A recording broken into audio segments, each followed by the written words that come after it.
बहुत हो गया भाजपा का अत्याचार, अब नहीं चलेगा। जब जब ब्राह्मण बोला है, अच्छे अच्छों का सिंहासन डोला है। राजनीति के फायदे के लिए अगर ब्राह्मणों को टारगेट किया जा रहा है तो ये गलत है। बिल्कुल ब्राह्मण समाज शंख फूंकने में सबसे पहले होता, ब्राह्मण समाज का काम ही नेतृत्व करता। सरकार में ऐसा कोई है जिसके ऊपर 50 मुकदमे हो, वो बाहर घूम रहा हो? ब्रजेश सिंह एमएलसी, धनंजय सिंह पूर्व सांसद, विनीत सिंह मौजूदा विधायक और ऐसी तमाम वो फहरिस्त है। कसम खाई है कि उत्तर प्रदेश से बिना पूंछ के, बिना नाक के और बिना कान वाले मुख्यमंत्री को उखाड़ के फेंकने का काम ब्राह्मण समाज करेगा। 2027 के चुनाव से पहले अखिलेश यादव ने एक ब्राह्मण सभा का आयोजन किया और उसमें सायरन बजा दिया है कि किस तरीके से 2027 में समाजवादी का झंडा लहराना है। जिस तरीके से आज ब्राह्मण सभा का आयोजन किया गया, इसको देखते हुए 2027 की लकीर किस तरीके से खींच रहे हैं आप लोग? भाजपा साफ, भाजपा साफ। पीडीए की ललकार, बहुत हो गया भाजपा का अत्याचार, अब नहीं चलेगा। अभी तो अंदर देखा, स्क्रीन पे दिखा रहे थे बहुत सारे ब्राह्मणों की हत्या जो हुई हैं वो दिखा रहे थे, तो इसको देखकर आप क्या समझ पाए? सच्चाई है, सच्चाई है। कहीं ब्राह्मण मारा जा रहा है, कहीं बैकवर्ड मारा जा रहा है, कहीं ऐसे मतलब जंगल राज पूरी तरह से उत्तर प्रदेश में लागू। इंसान की जान की कोई कीमत नहीं रह गई है। मूली गाजल की तरह इंसानों को मारा जा रहा है। हाँ। बिना कार्रवाई कुछ नहीं हो रही। कुछ ब्राह्मणों से मिले कि नहीं अंदर? हाँ हाँ, पूरा हॉल भरा मिले हैं। मैं ब्राह्मण हूँ। अखिलेश से मिलकर कुछ दुख बताए? आदरणीय राष्ट्रीय अध्यक्ष जी ने हम लोगों की मीटिंग की है। हाँ। और आपको बता दूं, जब जब ब्राह्मण बोला है, अच्छे अच्छों का सिंहासन डोला है। आदरणीय राष्ट्रीय अध्यक्ष जी ने बहुत शानदार हम लोगों के साथ मीटिंग किया। उन्होंने बताया कि ब्राह्मणों के साथ कितना जुल्म और जाति हो रहा है और हमें भी पता है कि वाकई में सबसे बड़ी बात है, मैंने देखा था स्क्रीन पे जिन लोगों की हत्या हुई है, जिनके मर्डर हुए हैं, वो स्क्रीन पे दिखा रहे थे, काफी तादाद में दिखा रहे थे कि सैकड़ों की संख्या में उनकी तादाद है। क्या कहेंगे? बिल्कुल, मैं इतना कहना चाहूँगा कि ये जो भी राजनीति के फायदे के लिए अगर ब्राह्मणों को टारगेट किया जा रहा है तो ये गलत है, बिल्कुल भी गलत है। ऐसा बिल्कुल नहीं करना चाहिए। ब्राह्मण भी वोटर है, इस ब्राह्मण समाज का सम्मान सदैव चलता आया है और आगे भी होना चाहिए। मैं यही कहूँगा। अखिलेश यादव जी इस पर खरे उतरेंगे। अखिलेश यादव जी अच्छा कार्य कर रहे हैं। परशुराम का भी यहाँ पर लोग नारा दे रहे हैं। इसका चुनाव का आगाज आज से ही आप लोगों ने कर दिया, ब्राह्मणों ने शंख फूंक दिया। देखिए, ब्राह्मण समाज शंख फूंकने में सबसे पहले होता, ब्राह्मण समाज का काम ही नेतृत्व करता और ब्राह्मण समाज जिसके साथ रहेगा उसी को कुर्सी 2027 की हासिल होगी।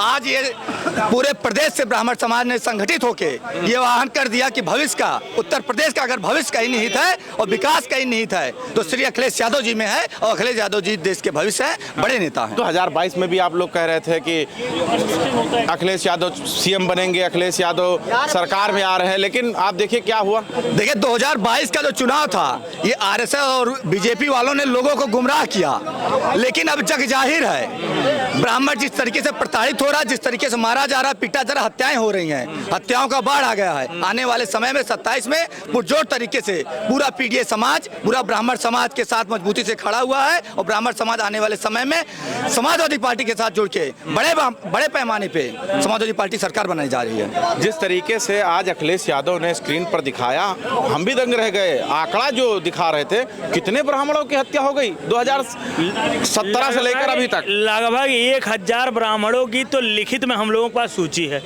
इनकी हत्या हुई और उसका आज तक उस पर कोई कार्रवाई नहीं हुई।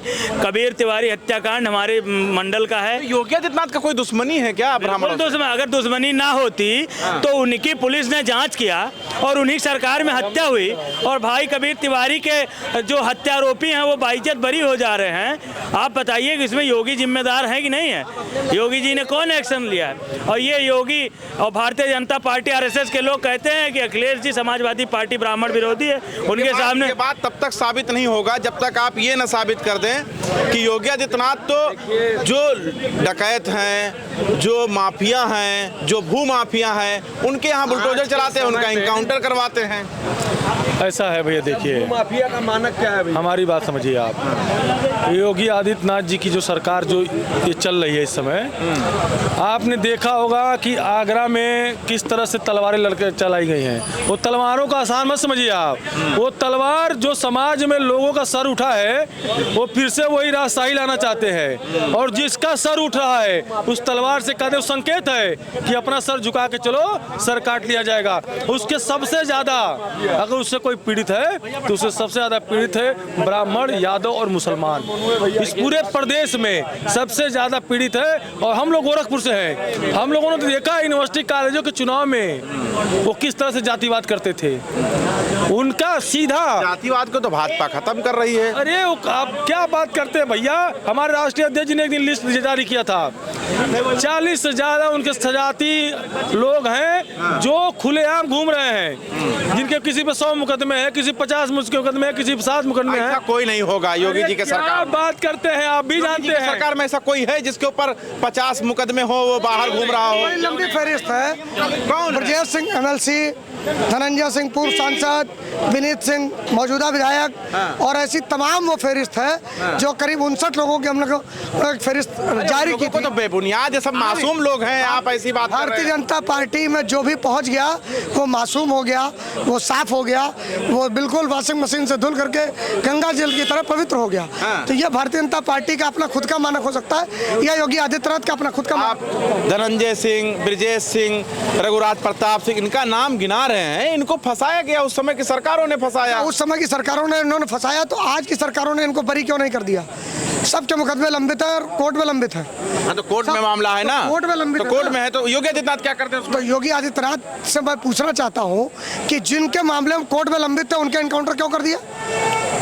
कोर्ट जब प्रूफ करती तब उन्होंने थोड़ी किया होगा, वो क्यों कराएंगे? अरे तो सरकार के मुख्यमंत्री वो है, इनकाउंटर कौन करा रहा है? इनकाउंटर की जांच क्यों नहीं करा रहे हो? कैसे हो रहा है इनकाउंटर बिना आपके इशारे पे? योगी आदित्यनाथ का केवल एक मकसद है, ब्राह्मण समाज को नीचा दिखाओ, ब्राह्मण समाज को नस्तनाबूद करो, ब्राह्मण समाज को जमींदोज करो, ब्राह्मण समाज के ऊपर बड़ा आरोप लगा रहे हैं। योगी आदित्यनाथ क्यों चाहेंगे कि ब्राह्मण उनका विरोधी हो हम जाए लोग लगा नहीं रहे आरोप, और चालक बन जाए? ये हम लोग इसलिए लगा कह रहे हैं जो हम लोग देख रहे हैं। आदर्श उपाध्याय, कबीर तिवारी, आदित्य तिवारी, कानपुर का परिवार, ब्राह्मण परिवार और तमाम ऐसे परिवार, हजारों हजार की संख्या मानी जी के सामने लिस्ट रखी गई और उस लिस्ट में ज्यादातर मैक्सिमम ब्राह्मण है। या तो इनकाउंटर के द्वारा मारे गए, या तो उनकी पीट के पुलिस ने हत्या कर दी, और या तो उनके सजाती लोगों ने शंख बजाए कि नहीं? शंख बजा है। माननीय जी से हम लोगों ने एक अनुरोध और वादा किया है, माननीय जी के सामने एक संकल्प लिया गया है कि हम लोग 403 विधानसभा में जाएंगे भी और दौड़ेंगे भी और एक एक व्यक्ति को जगाएंगे और इस बात को तय करेंगे जब तक 27 की सरकार नहीं बन जाएगी तब तक हम लोग शांत नहीं बैठेंगे। और दूसरी चीज, आदरणीय माता प्रसाद पांडे जी ने माननीय पूर्व मुख्यमंत्री और राष्ट्रीय अध्यक्ष जी को उन्होंने मुख्यमंत्री कह के आज जो संबोधन दिया है, कहीं ना कहीं ये दर्शा रहा है कि समाज और समाज के सभी बुजुर्ग, सभी संरक्षक ये चाहते हैं कि अब आदरणीय राष्ट्रीय अध्यक्ष जी। अच्छा, बहुत बड़ी बात है। आपको याद होगा 2022 में 2024 में अखिलेश यादव अयोध्या में संबोधित कर रहे थे और मंच पर ही पूर्व विधायक कह गए, तो जैसे ही उन्होंने कहा पूर्व विधायक, तो बल्कि उधर से पलटवार करते हुए कहा कि पूर्व नहीं मौजूदा हैं, तो अखिलेश यादव ने कहा कि आप पूर्व में रहेंगे, अब आप सांसद बनने जा रहे हैं। देखिए, कभी कभी एक हमारे सनातन धर्म में कहा जाता है कि कंठ पे दिन भर में एक बार सरस्वती जी विराजमान होती है, और जब हम अकारण आपको किसी बात के लिए आशीर्वाद देते हैं, अकारण कोई कारण नहीं होता वहाँ पे, अकारण शब्द निकलता है कि जाइए जब भाई आपका चैनल बहुत तरक्की करेगा और आप दिनों दिन रात तरक्की करते हैं, तो ये एक चीज़ है कि अकारण माता प्रसाद पांडे जी ने, आदरणीय माता प्रसाद पांडे जी ने एक राष्ट्रीय अध्यक्ष जी को एक आशीर्वाद दिया कि आगामी 27 के मुख्यमंत्री आप होंगे और जब मुख्यमंत्री आप बनेंगे तो सर्व समाज का कल्याण करेंगे और सर्व समाज समाज को लेकर के आप 22 से 12 से 17 में चले थे और अभी फिर चलने वाले हैं। ठीक है, आपने आज एक चीज़ देखा होगा प्रेस कॉन्फ्रेंस के दौरान अवधेश प्रसाद जी बोल रहे थे और उनके मुंह से निकल गया मुख्यमंत्री अखिलेश यादव। अखिलेश यादव ने कहा कि आपने आशीर्वाद दे दिया। जिस तरीके से अवधेश प्रसाद को 2024 में अखिलेश यादव ने कहा पूर्व विधायक, तो अवधेश प्रसाद बोले कि अरे हम मौजूदा हैं, कहीं ना मौजूदा इसलिए आप पूर्व इसलिए हो गए क्योंकि अब आप सांसद बनने वाले हैं। और उसी तरीके से आज माता प्रसाद ने भी दोहराते हुए कहा कि आप मुख्यमंत्री हैं। आशीर्वाद मिल गया क्या ब्राह्मणों का? बिल्कुल, आज ब्राह्मण समाज ने हमारे नेता अखिलेश यादव जी को आशीर्वाद ही नहीं दिया है, कसम खाई है कि उत्तर प्रदेश से बिना पूंछ के, बिना नाक के और बिना कान वाले मुख्यमंत्री को उखाड़ के फेंकने का काम ब्राह्मण समाज करेगा। क्योंकि योगी जी के पास ना आँख है, ना कान है, ना नाक है। योगी जी अभी हमारी विधानसभा में योगी जी ने कई ब्राह्मणों के घर पे बुलडोजर चलवा दिया। मेरे घर पे बुलडोजर चलवाया है। मैंने जिला पंचायत में चुनाव, हमारी पत्नी सदस्य है, हमने भाजपा को वोट नहीं दिया, मेरे घर बुलडोजर लेके पहुंच गई, मेरे घर जाने वाली सड़क को उखाड़ दिया। तो आप बताइए, तो नेता है तो आपके यहाँ नहीं चलेगा तो कहाँ चलेगा? क्यों भाई, मैं ब्राह्मण नेता से पहले ब्राह्मण हूँ। अगर हमारे समाज के लोगों ने उनको वोट दिया था तो उनको सोचना चाहिए था। भाई ब्राह्मण के दम पे जयप्रताप सिंह चुनाव जीत के कैबिनेट मंत्री बने थे। ब्राह्मणों के ज़्यादा वोट पे हमारे यहाँ पे 5 की 5 सीटें जीत के आई थी भारतीय जनता पार्टी, और इस बार साफ हो गए हमारे मंडल से। तो समाजवादी कार्यालय के अंदर ब्राह्मण महासभा का आयोजन किया गया था और जो अंदर ब्राह्मण समाज के लोग थे वो निकल रहे हैं और उनसे हम बात कर रहे थे। आपने सुन ही लिया होगा किस तरीके से 2027 सत्ताधीश कौन बनेगा, इस पर ब्राह्मण समाज के लोग चर्चा कर रहे थे। अब देखना ये होगा कि आगे क्या होगा। देखते रहे द फ्रीडम वॉइस।